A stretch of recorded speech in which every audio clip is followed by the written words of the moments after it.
Okay, traders, here we have Google. It popped to 140 on the quarterly report, and we dropped down to 129.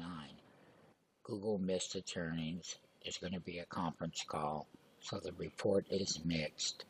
And one thing about this trade is in the option pit,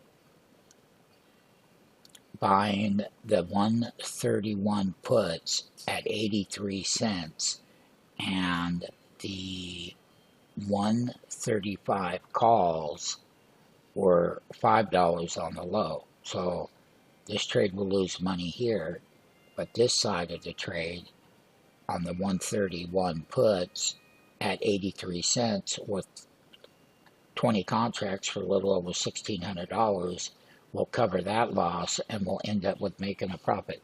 How to use the options trading, how to have calls, how to have puts, how to trade after our earnings report.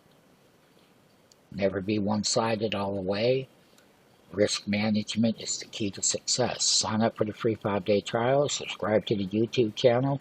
Use the comment features. Ask us about stocks you own. We'll be happy to give you feedback.